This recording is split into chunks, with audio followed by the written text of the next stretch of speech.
Going to be working problems out of 4.3, let's see. 4.3, yes, derivatives and the shapes of graphs. All right, so let's get started here. The first problem is number 4, x over x squared plus 1.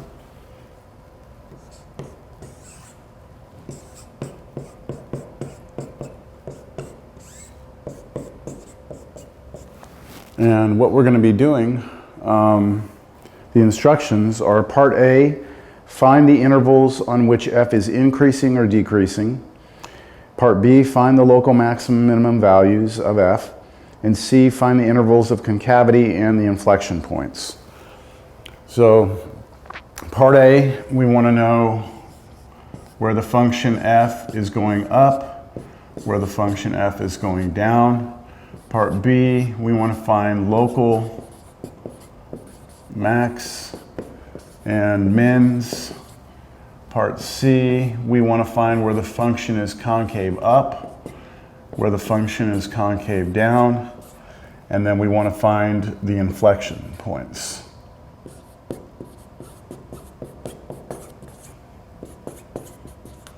All right, so let's start with part A. For part A, what we're going to need to do is determine where the derivative is positive and where it's negative. So I'm going to need the derivative. Let me try, well, I'll do the derivative here and then I'll write it up there.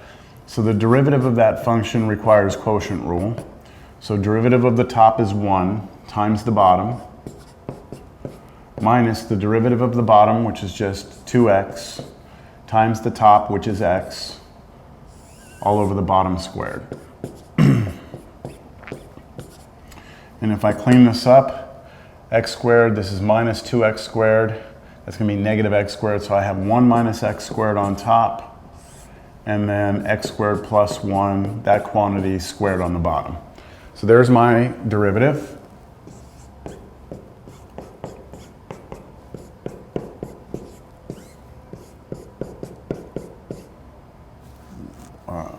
One plus x squared, oh, I wrote it backwards, it's okay.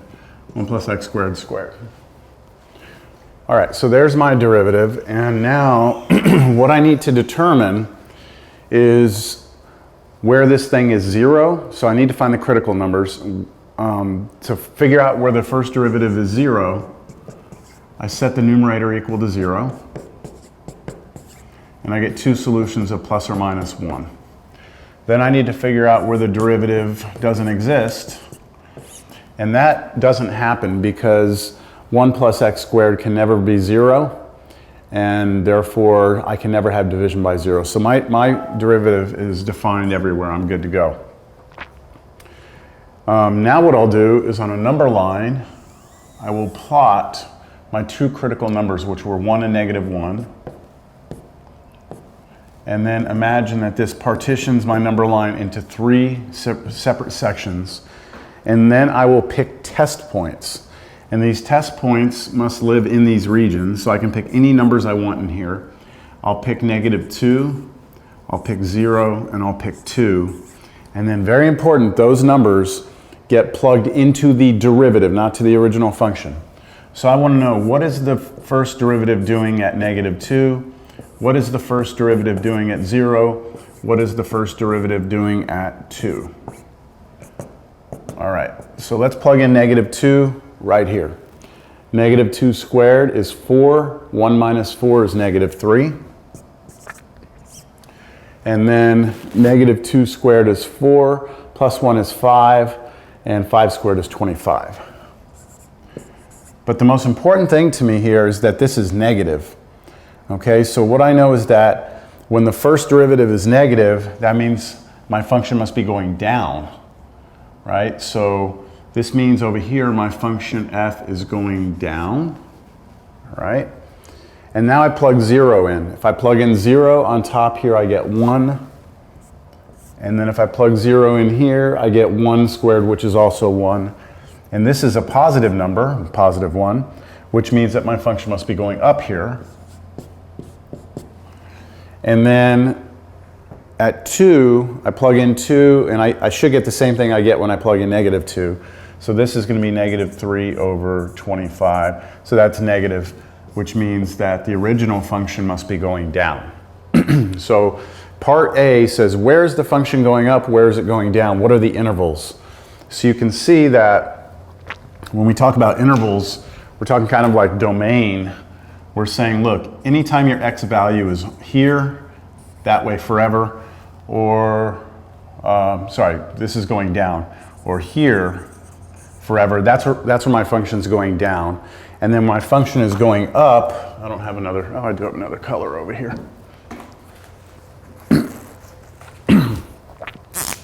My function is going up while I'm in here.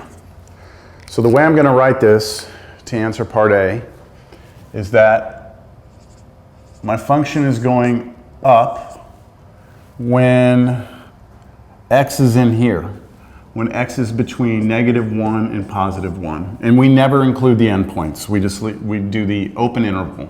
So from negative 1 to 1, my function is going up. My function is going down to the left of negative 1 forever. So I say negative infinity to negative 1, and then from 1 on forever, so union 1 to infinity. All right, so I'm done with part A. Part B, find the local max and local mins. So I can tell here that my function goes down, then up. So it must have a local minimum here. And I do need to make sure that this negative 1 can be plugged into the original function, which, of course, the original function, we didn't talk about it, but the domain of this is all real numbers because the denominator can never be 0. So let's plug negative 1 in here and see what we get. What is f of negative 1? I'll just write that down over here so I have the information. F of negative 1 is, let's see, negative 1 going into this, negative 1 on top, and then negative 1 squared is 1, plus 1 is 2, so negative 1/2. So I have a local minimum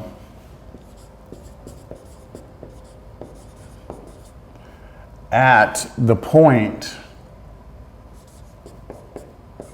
negative 1, negative 1/2. So I can tell you that this point right here is going to be a local lowest point. Locally, it's the lowest point. And then to find the local max, I notice that my function goes up and then goes down, and that change happens here at 1. So again, I'm going to find out what's f of 1. So into the original function, I should get 1/2. So I have a local max at the point 1, 1/2. All right, so I've answered part A, I've answered part B. And now I need to do the concavity.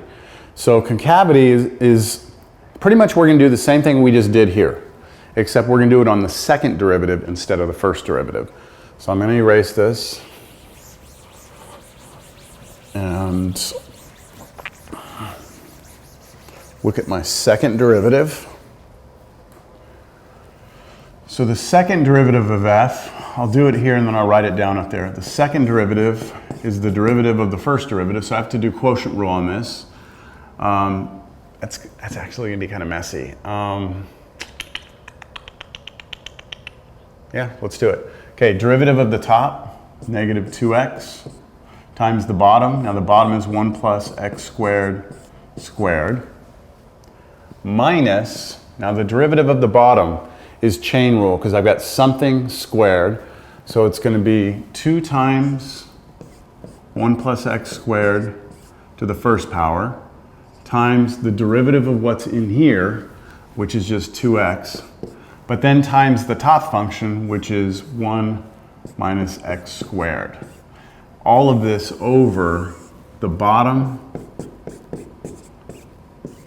squared. So it was already squared, so I'm squaring it again, so it's to the 4th power. And that looks like a pretty good mess. But what I do see is that I have some common factors here on the top. So notice that I've got like this big chunk and this big chunk of things. I can factor out, let's pull a negative 2x out, because this has a negative 2x, that has a negative 2, and here's an x. I also have 1 plus x squared. I have two factors of it here, one factor of it there, so I'm going to pull one of those factors out. Okay, and then what do I have left? So I pulled the negative 2x and I pulled one of these out, so I'm still going to be left with one factor of 1 plus x squared. That's this. So if I distribute this to this, I get this. And then over here, I pulled out that negative 2, pulled out that x, I pulled out this guy. So I'm still left with a 2 in here. So let's see, I pulled out a negative, so it'll be plus 2, and I still have this single factor of 1 minus x squared. Okay, all over 1 plus x squared to the 4th. I'm going to clean up this inside because I can distribute this through. And that should be my final version. The second derivative should be the negative 2x and the 1 plus x squared factor I pulled out. That's this. Now when I do this, when I multiply the 2 through, I get 2. Then I had a 1, so that's going to be 3 in here. And then x squared, and I'm going to take away 2x squared, so minus x squared, like that, all over 1 plus x squared to the 4th. And hey, check this out. One of these factors cancels, and that's to the 3rd. It's not so bad. This is negative 2x, 3 minus x squared, over 1 plus x squared, all of that cubed. All right, so there's my second derivative. So what I need to do now for part C is find the critical numbers, basically same thing that we did before, except I'm looking at the second derivative. So I want to know, when is the second derivative 0? Well, there's a fraction, so I just set the top equal to 0.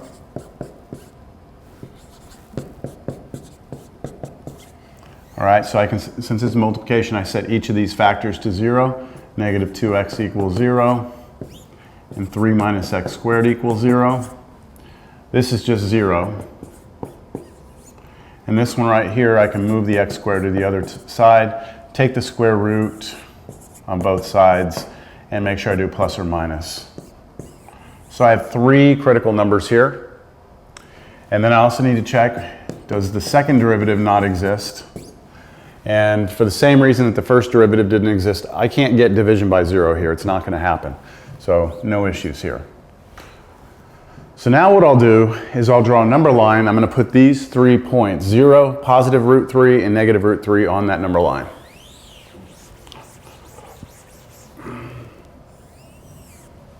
Zero, root 3, negative root 3.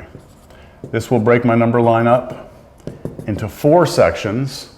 So now I have to pick 4 test points. And I can pick any points I want in there. We just need to know how big root 3 is. Root 3 is definitely bigger than 1. So I'm going to pick a test point of 1.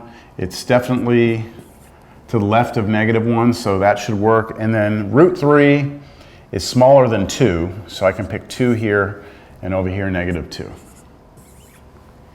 So notice I'm circling my test points. I'm leaving my critical numbers here. I'm not circling them. And now what I need to do is plug these test points into the second derivative and figure out if I'm getting positive or negative. Positive would mean concave up, negative would mean concave down. So let's try the second derivative at negative 2. All right, so let's plug negative 2 in here. Negative 2 times negative 2 is 4 times. All right, negative 2 squared is 4. 3 minus 4 is negative 1. And then in here, this really doesn't matter. Look at the denominator. Something squared plus 1 is positive. Positive number to the 3rd power is still positive. So all I care about is the fact that this is a positive number. The numerator, 4 times negative 1, is a negative number, and the denominator is positive, and a negative divided by a positive should be negative. And again, all that matters is whether or not it's positive or negative. The fact that the second derivative is negative over here means that in this entire region, my original function f must be concave down. Now I do the same thing for -1. F double prime of -1. So -2 times -1 is 2. -1 squared is 1. 3 minus 1 is 2, so I have times 2. And then the bottom we said was positive, no matter what. So we have a positive number over a positive number. This should be positive. And since the second derivative is positive at -1, that means in this region my original function must be concave up. And then we proceed through. So let me now do 1. If we plug in 1 in here, -2 times 1 gives me a -2. 1 squared is 1. 3 take away 1 is going to be 2. So -2 times 2. And the bottom is always positive. So we get a negative number here, negative over positive. This means my original function is concave down.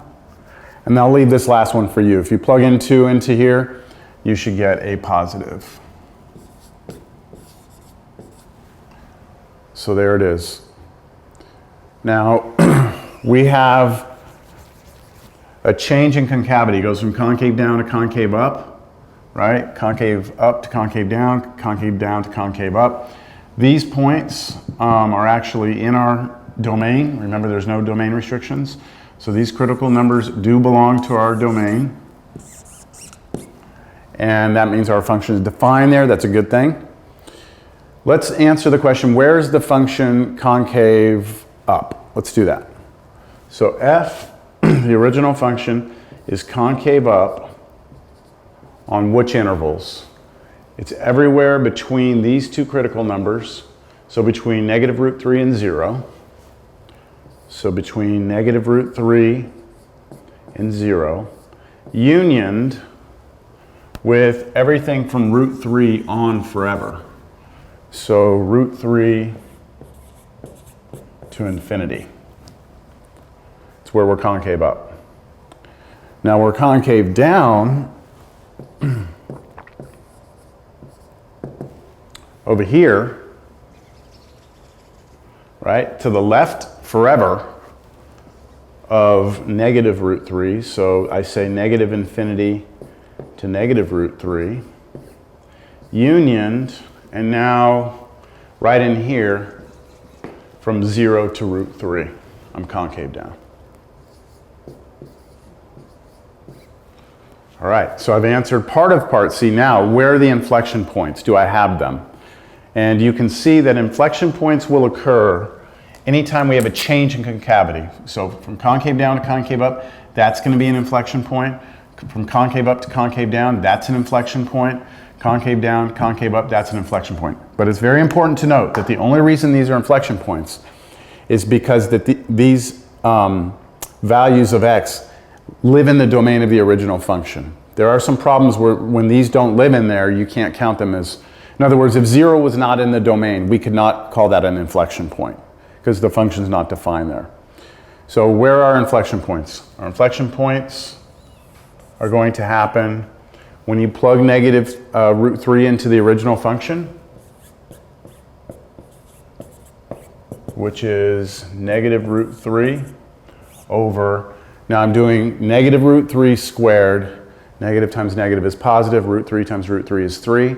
So I'm getting 3 in the bottom left corner plus 1, that's 4.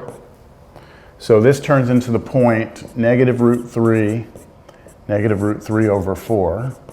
So that's an inflection point. If I plug in 0, then that's my other inflection point. Plug in 0, you get 0. So that's the point 0, 0. That's the origin. And then my last inflection point, f of positive √3, that's here, which would be √3 over 4, which turns into the point √3 over 4. So these are my 3 inflection points, here, here, and here. All right, that's quite a bit of work for one problem, huh?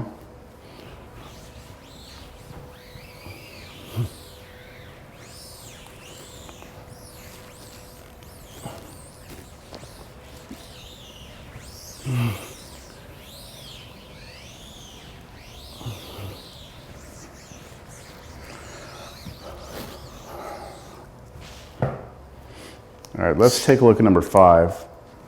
F of x equals sine x plus cosine x.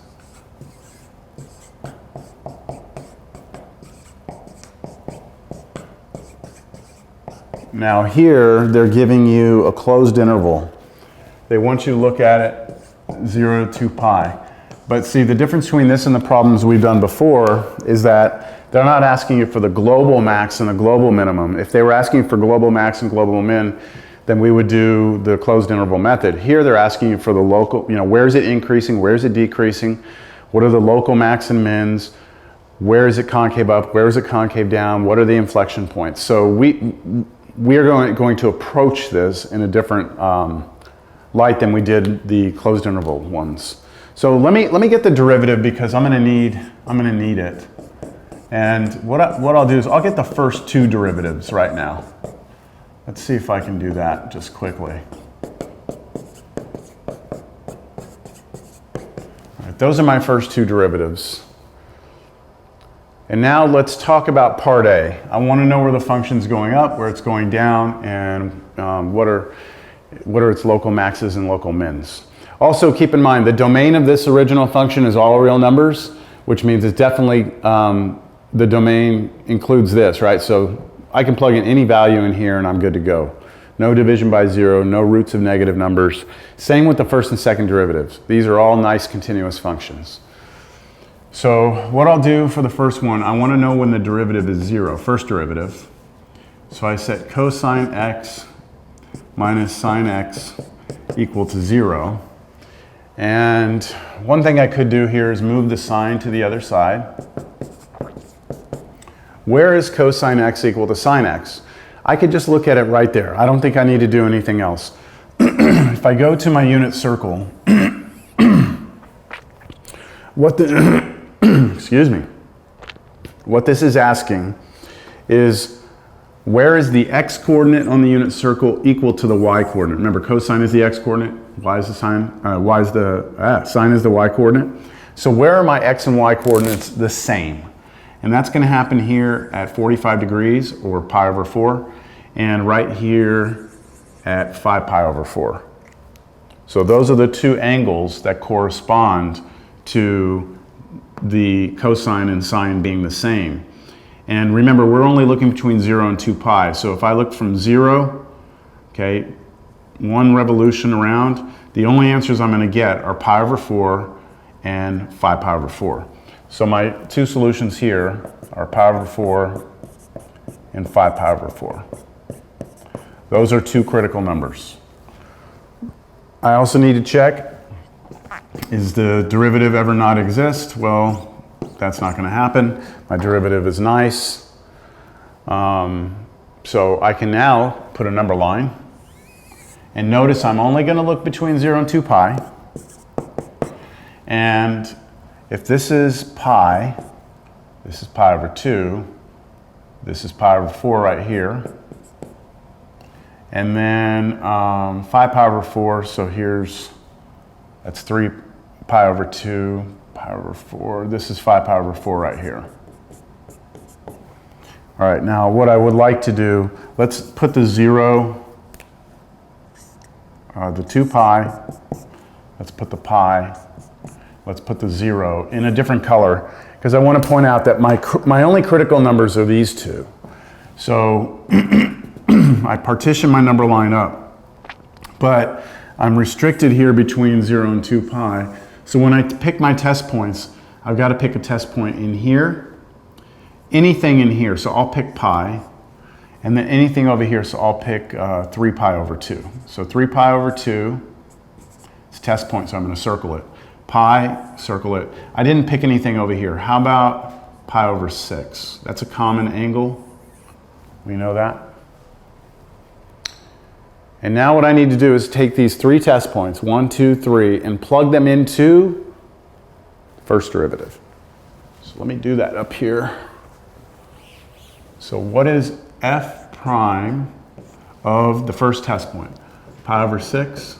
And I'm only looking to see if I'm going to get a positive or a negative number. So here's my first derivative. What is cosine of pi over 6 minus sine of pi over 6? Cosine of pi over 6 minus sine of pi over 6. All right, so remember pi over 6 is right here.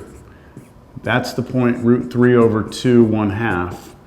So cosine is the x-coordinate, so this is going to be root 3 over 2 minus sine of pi over 6, which is 1/2. They have the same denominator, so that's root 3 minus 1 over 2. Root 3 is bigger than 1. You could do it on your calculator. So when I do that minus 1, that's a positive number. Positive over a positive, this is a positive number. Because the derivative is positive here, that means my original function f must be going up there. Now I do the same thing, plug in pi. Leave that there. I'll leave that there. So what is f prime of pi? Well, that's cosine pi minus sine pi. Pi is right here, and of course that's the point -1, 0.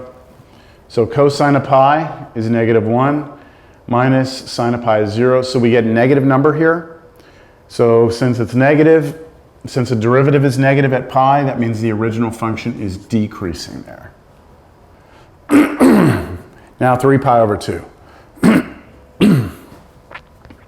F prime of 3 pi over 2 is cosine of 3 pi over 2 minus sine of 3 pi over 2. 3 pi over 2 is right there. That's 0, -1. So cosine of 3 pi over 2 is 0 minus -1. So that's +1, so it's positive, which means the original function is going up here. And I'm sure I point out in class that it's not always going to switch, like up, down, up. It's not always going to do that, so you have to check each one of these. All right, ready to answer part A. Where is my original function going up? So for part A, my original function is going up, let's see, between 0 and pi over 4. Be careful, it's between 0, the left endpoint, and the critical number. This is a critical number. The other critical numbers here. The test points are not, you do not include these in your answers. All we did was use those to get this. So it's between 0 and pi over 4. And then also from 5 pi over 4 to 2 pi.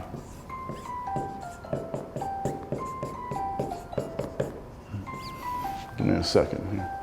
Oh, interesting. All right, where is f going down? Well, that was only happening between pi over 4 and 5 pi over 4. And remember, we always use the open intervals on these for increasing and decreasing. It's not incorrect to do it that way. Even though 2 pi is included at the end, you don't have to include the bracket. All right, that's where it's going up and down. How about the local max and local min? I'm just going to put L max. For the local max, do I have one? Well, it goes up and then it comes down, so that must be a local max. So I need to figure out what that point is. So what I'm going to do is I'm going to plug pi over 4 into the original function to get a point on my graph. So sine of pi over 4 plus cosine of pi over 4. And sine of pi over 4 is root 2 over 2. Plus cosine of pi over 4 is the same thing. And if you add those together, you just get root 2. So that's a point. My point is I plugged in pi over 4 and I got root 2. Now for a local minimum,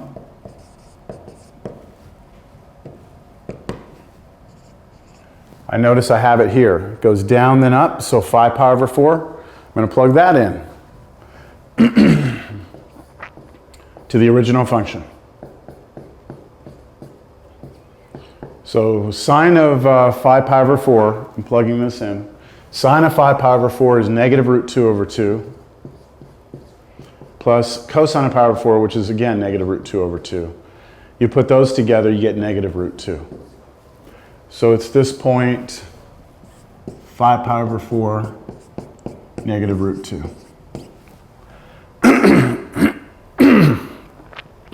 Part A is done. I apologize, I'm getting over something, and I know I'm always clearing my throat when I'm on these videos, but today it'll be even more. All right, part B.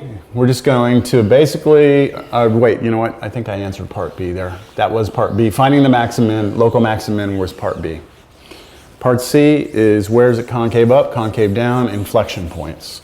So I'm basically going to repeat everything I just did, but for the second derivative. So let me do it this way. I'm going to do it right here. When is my second derivative equal to 0? All right, so I set this equal to 0, negative sine x minus cosine x. When is that 0? I can move one of those over. Negative cosine x equals sine x. So check this out. Very much like the last problem, this is saying when are these two almost the same? They need to be equal, but they need to be opposite in signs because they're off by negative. So that happens here and here. Now think about that. That is, this point right here is the point negative root 2 over 2 and then positive root 2 over 2. So if I take, what is cosine? What is cosine of this angle right here? Well, it's negative root 2 over 2, and if I change it, right, negative negative becomes positive, and that would equal sine, which is the y-coordinate. So they're just off by a sign. That's what we're looking for, where the x and y coordinates are off by a sign. That happens here at this angle, which is 3 pi over 4, and this one over here is 7 pi over 4. So this happens at 3 pi over 4 and 7 pi over 4. So I draw my number line again. Here's 0, here's 2 pi, here's pi, here's 3 pi over 4, here's 7 pi over 4. So 3 pi over 4 is right here, and 7 pi over 4 is right here. And then like that. So these are my critical numbers. These live in the domain of everything because it's well defined. So I need to pick some test points. Anything over here. So how about this? This point right here is pi over 2. That works. Pi works in here. And then anything over here. How about 11 pi over 6? That'll work. All right, so now we plug those into the second derivative. What is f double prime of my first test point, which is pi over 2? So this will be, let's see, I'm plugging it into the second derivative. So what is negative sine of pi over 2 minus cosine of pi over 2? So pi over 2 is up here at 0, 1. So sine of pi over 2 is 1, but then negative. So this is going to be negative 1. Cosine of pi over 2 is 0, so that's minus 0. So we get negative 1. It's a negative number. The second derivative is negative, means we're concave down. So over here, my original function is concave down, like that. And then at pi, my second test point, plug that in, negative sine of pi minus cosine pi.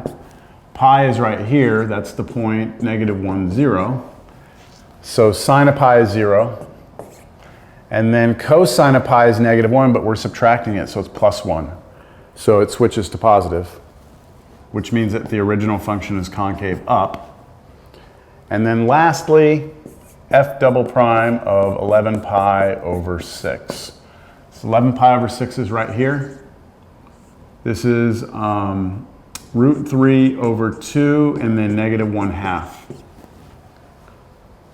So we have negative sine of 11 pi over 6 minus cosine of 11 pi over 6. Sine of pi over 6 is this one. It's negative 1/2, but it's minus. So this is going to become positive 1/2 minus cosine of 11 pi over 6 is root 3 over 2. And that's 1 minus root 3 over 2. 1 minus root 3 is a negative number. Divided by 2 is still negative. So this is going to be negative, which means my original function f over here is concave down. So I'm ready to answer part C. First of all, where is my original function, part C, where is my original function concave down? I could do up or down first, doesn't matter. Concave down is between, careful, 0 and the critical number, 3 pi over 4.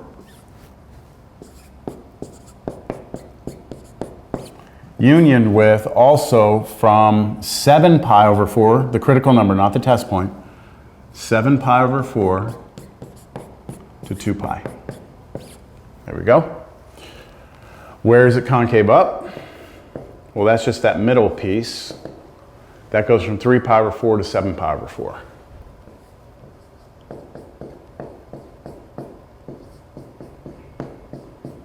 All right. And now inflection points. I'm just going to put IP, inflection points. All right, my inflection points are going to occur whenever I have a change in concavity. So from down to up, that happens at 3 pi over 4. Then from up to down goes at 7 pi over 4. Both of these points are in the domain of the original function, so I actually need to figure out what these are, what the points are. So what is the original function at 3 pi over 4? So that's sine of 3 pi over 4 plus cosine of 3 pi over 4. 3 pi over 4 is right there.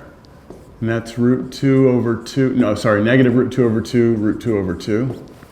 So sine of 3 pi over 4 is the positive one.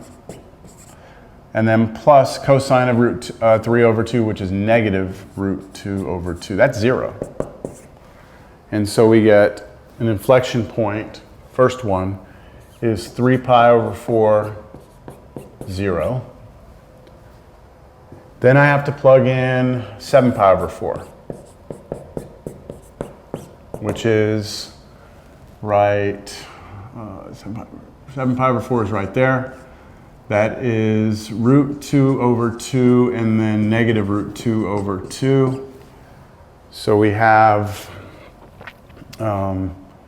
sine, right? Sine, I'm going to the original function. Sine of 7 pi over 4 is negative root 2 over 2 plus cosine is root 2 over 2. And we get 0 again. So we get 7 pi over 4, 0. That's it. Wow. See how long this video is. Give me just a quick second to take a quick little break here. I got it.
All right, I've done 2 problems. Let me do number 8.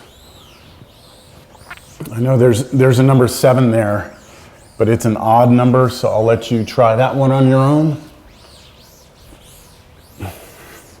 Or should I do it?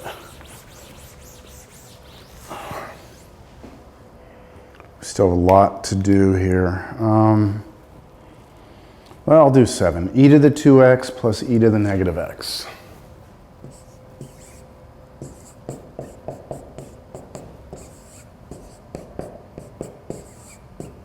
All right, we want to figure out where this function is going up and down and where its local max and mins occur. Concave up, concave down, inflection points. So let's first talk about domain. You can plug anything in here. E to any number is defined, so we don't have to worry about that. Same thing here. You can plug any number in here and e is defined. Even if you put 0 in there, e to the 0 is just 1. So everything is good. No domain restrictions. Let's get our first derivative, and then we'll get our second derivative, because they're pretty clean derivatives. Derivative of e to the 2x is itself, times derivative of what's up here, which is 2. So I'm going to write 2e to the 2x.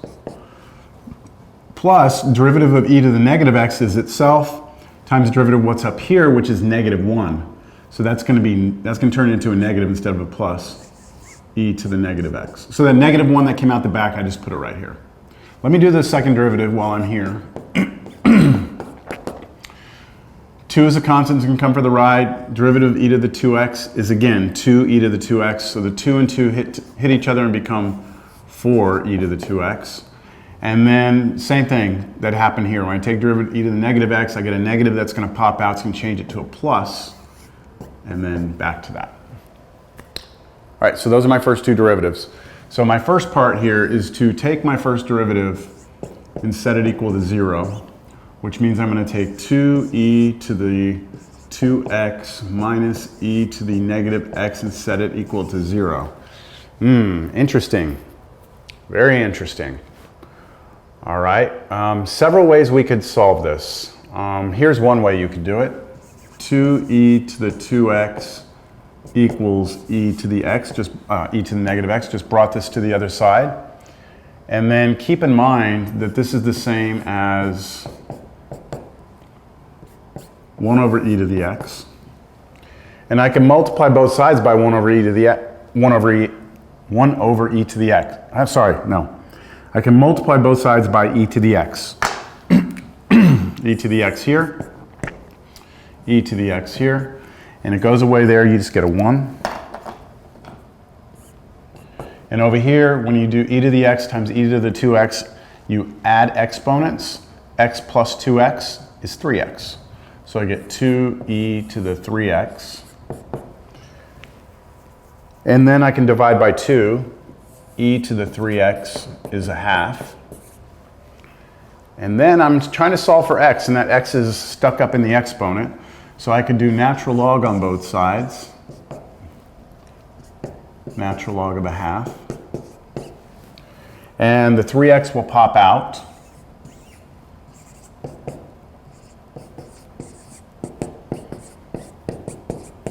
And natural log of e is 1. So 3x equals natural log of a half.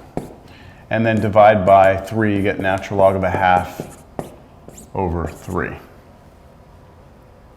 There you go, whatever that number is.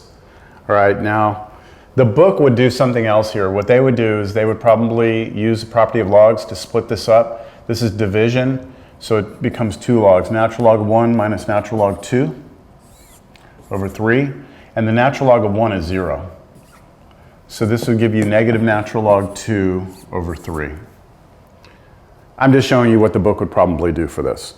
That's your critical number. Right there, whatever that is. I'm going to turn it into a decimal here on my calculator in a second, but that's one of your critical numbers. Now the other critical number comes from trying to figure out where the first derivative doesn't exist. And our first derivative, just like the original function, is well defined, right? We have, you can plug any number you want in here, and this is going to behave just fine. So I don't have any issues with this at all. So that's my only critical number. Let me go ahead and on my calculator figure out what that is so I have an idea of where to put it on the number line. I'm going to take natural log of 2 and then times negative 1, divide by 3. This is approximately negative 0.231. Gives me some idea of where it is on the number line. So now what I'll do is I'll draw my number line.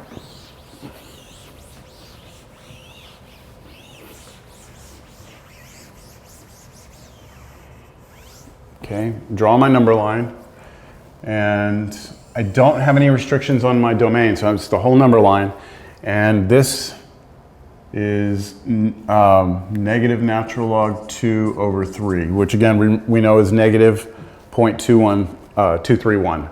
So if I need to now pick two test points, one here and one here, I could obviously pick 0, right, as a test point, because 0 is going to be to the right of that.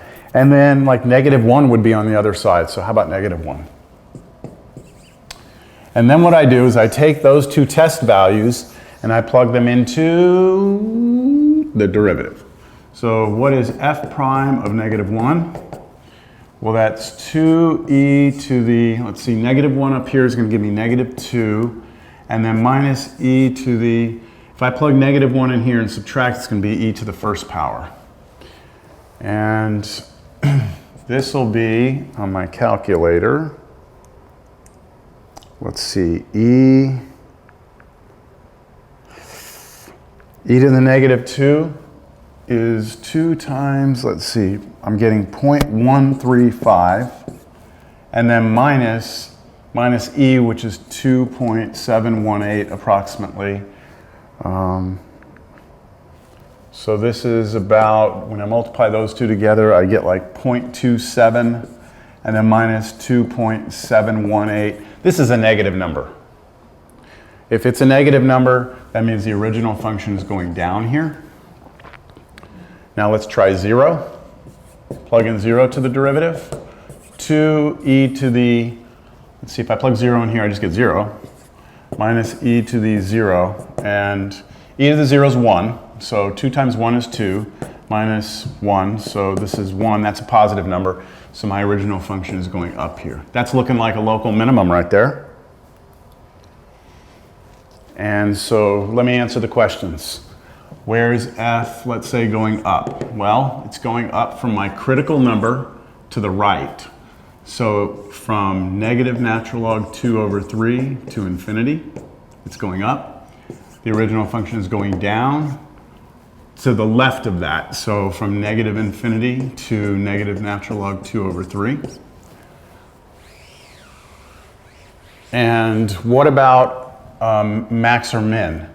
Local max, none. My function never goes up then down, so I don't have a local max. Local minimum, well, it's happening right here. It comes down and goes back up. So I actually need to plug that number in to the original function. To the original function, because I'm trying to find the point. So I need to plug into this, but let me again do that as a decimal. Let me just double check what I had. I think it was 0.231, but let me just double check it. What? Negative? Oh, it was negative 0.231. That's right. So I'm gonna come in here and I'm gonna plug in f into the original function, negative 0.231, to get an approximate answer of this local minimum.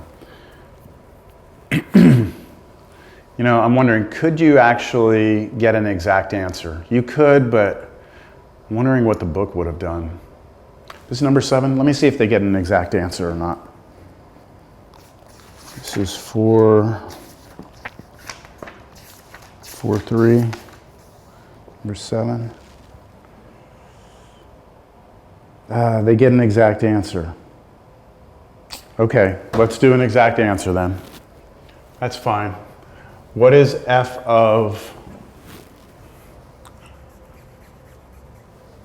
negative natural log 2 over 3? That's going to be exactly equal to, let's see, e to the 2 times negative natural log 2 over 3, and then plus e to the negative natural log 2 over 3. Now, check this out. This is kind of an interesting little computation I'm going to do here. Watch this.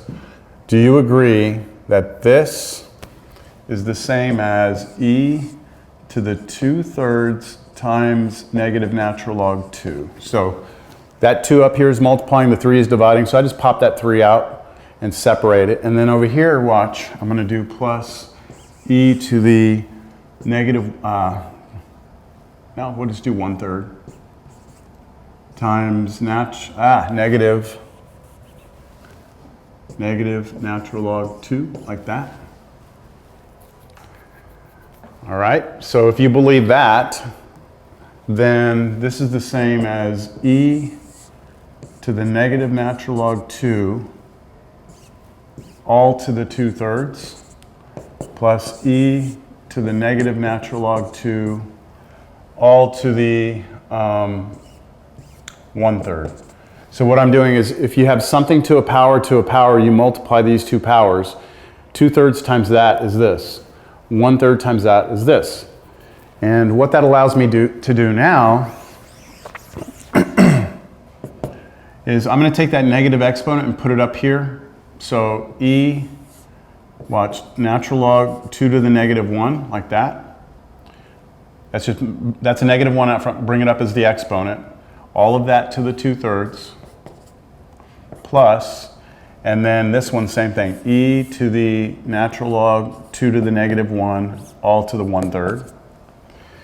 And then we can use the property that e and natural log kill each other off. So e to the natural log of this should just be 2 to the negative 1 to the 2/3.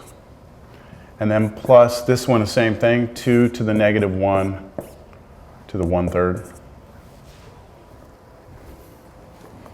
That doesn't look like what they had. Let me check. Man, it's hot in here. Yeah, that's what they had. Okay.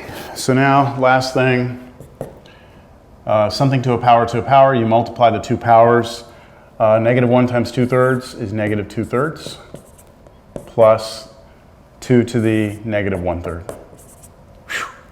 So you have a local minimum at the point negative natural log 2 over 3, and then the y coordinate at that point is 2 to the negative 2/3 plus 2 to the negative 1/3. Well, that's really an interesting problem, but that's it.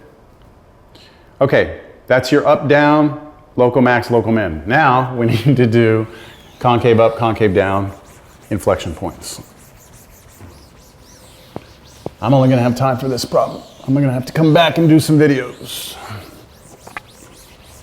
All right, so now for the concavity, second derivative equal to 0. We take 4e to the 2x plus e to the negative x, set it equal to 0.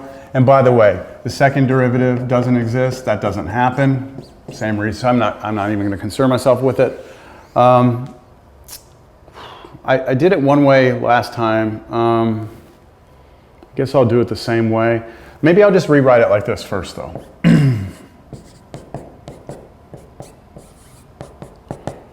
So if I write it like that, instead of moving this over to the other side, I'm basically now just going to clear fractions. So I'm going to multiply this by e to the x, by e to the x, by e to the x. When I multiply this by e to the x, I get 4e to the 3x. When I multiply this times e to the x, I get plus 1. When I multiply this by e to the x, I get 0. Now, move the 1 over. 4e to the 3x equals negative 1. Then e to the 3x equals negative 1/4. And right here at this point, you should be going, that's a question. You should be going, what? Because we know e to the 3x, the exponential function, looks like this. And we're saying, when is it negative 1/4? Which means, when is it down here? And it's never down here, which means there is no solution. Now, you could do natural log on both sides. If you did that right now, natural log here, natural log here, on the left, the 3x would pop out. You get 3x. The natural log of e would go away. You would get that equals natural log of negative 1/4. And if you try that on your calculator, natural log of negative number isn't defined, so you can't. So there's no solution here. What does that mean? That just means that our original function is either always concave up or always concave down. It's one or the other. It never switches. It never changes. So we actually need to figure out, is it concave up or concave down? I don't know. It's one or the other. So what I'm going to do is, you know how normally we would have a test point here? Well, we don't have a test point. I mean, we'd have a critical number here and then we'd create test points. We don't have a critical number. So let's just pick any point and see what happens. Any test point. So I'll plug in 0 because 0 is the easiest one to plug in. This is a test point. I'm circling it. Let's plug that into the second derivative. If I do that here, e to the 0 is 1, e to the 0 is 1, I get 4, I get 5 there. That's a positive number. The second derivative being positive means I'm concave up. That means my original function is concave up all the time. All the time. So we're going to be done with this. Where is f concave up? Everywhere. Negative infinity to infinity. Where is f concave down? Nowhere. How do we say that? Empty set. Okay? It's the set of no numbers. So it's concave up everywhere, it's concave down nowhere. And what about inflection points? None. Because in order to have inflection points, you have to change from concave up to concave down or the other way around. This never changes, so we're good.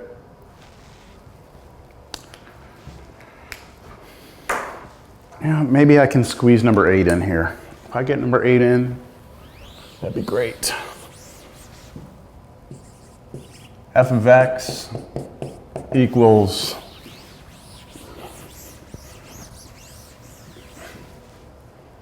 x squared natural log x. Okay, let me take some derivatives. Product rule, right there. 2x ln x plus 1 over x times x squared. That's your first derivative. I'm cleaning it up now. So that's the derivative of the first times the second plus the derivative of the second times the first. That's just going to become 2x ln x plus x. All right, so that right there just becomes x. I like that. I'm just going to rewrite this. Like this. X, save myself some room. Second derivative, I have a product here, but not here. So derivative of the first times the second plus derivative of the second times the first. And I'm done with product rule, but then plus derivative of x, which is 1. This and this, they cancel and you just get a 2 here, right? And 2 plus 1 is 3. So I'm just going to replace that right there with 3.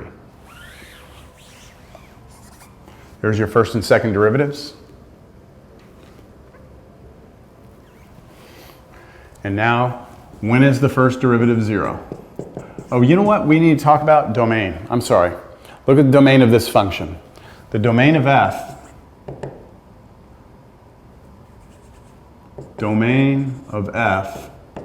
is 0 to infinity. Because you have a natural log function in there, you can't plug in negatives and can't plug in 0. So it's everything to the right of 0. These are the only things that I'm allowed to ever look at in here. So when I set my derivative, first derivative equal to 0, I get 2x ln x plus x equals 0. I can factor out an x, be left with 2 ln x plus 1 equals 0. So I just pulled x out here and here, set both of those to 0. X is 0, 2 ln x plus 1 equals 0. Of course, this is one critical number. Here, we're going to have something happen that happened earlier. If I take that 1 over to the other side, and then I divide by 2. Oh, wait, no, this is okay. This is okay. Natural log of x can be negative. Remember, the natural log function looks like this. So it definitely does turn into a negative at some point. So I'll do e on both sides to get rid of the natural log. And so x is e to the negative 1/2. That's another critical number. E to the negative 1/2 is just a number, right? So let's look at our critical numbers on our number line. Remember, we can only look between 0 and infinity, right? One of our critical numbers is 0, right? It is 0. But 0 is